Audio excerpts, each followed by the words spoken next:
1 2 3 start.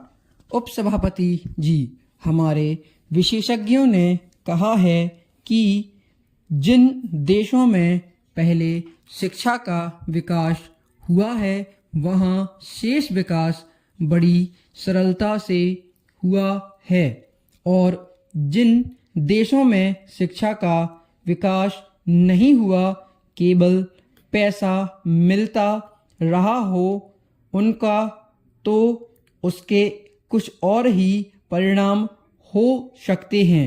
एक देश का नाम लेकर बता सकता हूँ, लेकिन देशों का नाम लेना ठीक नहीं है। हमारे देश में पैसा बाद में आया। जो बौद्धिक विकास है, आर्थिक विकास है, उसको पहली प्राथमिकता दी गई। यह हमारे पुराने इतिहास से स्पष्ट है कि और लोग भी इसको मानने लगे हैं कि जो प्राथमिकता भारत में ली गई है हमारे इतिहास के द्वारा, वह सही है। तो जब आप विकास की बात मानते हैं तो आपको अपनी प्राइमरी स्कूल की बात तो सोचनी ही चाहिए।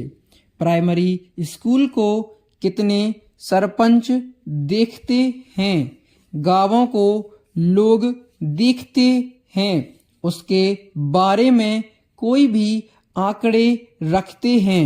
मुझे याद है जब हम गांवों में भाषण देने जाते थे तो प्राइमरी स्कूल से मेज़ें और कुर्सियां हमारी बैठक में उठाकर लाई जाती थी, और स्कूल के बच्चों की छुट्टी हो जाती थी। तो यह कोई तरीका नहीं है, और जब वहाँ कोई पौष्टिक आहार देना है तो मैं नहीं करूँगा यह। वह तो सरपंच साहब या जो महिला सदस्य है उनको अपने ऊपर लेना पड़ेगा। और यह बड़ी खुशी की बात है कि हमने महिलाओं का भरपूर सहयोग इन संगठनों में रखा है। वह चुनकर आई हैं, और कहीं कहीं तो पुरुषों के बदले वे ही चुनकर आई हैं। कर्नाटक में या किसी दूसरे राज्य में कहा गया था कि 33% की बजाय 46% महिलाएं चुनकर आई हैं। मैं उनका स्वागत करता हूं। इसके साथ साथ यह जो आपके सामने चुनौती है इस कार्यक्रम की, जिसको शायद आपने पहले कभी नहीं लिया है, इस चुनौती का सामना करने के लिए आपको संगठित शक्ति चाहिए।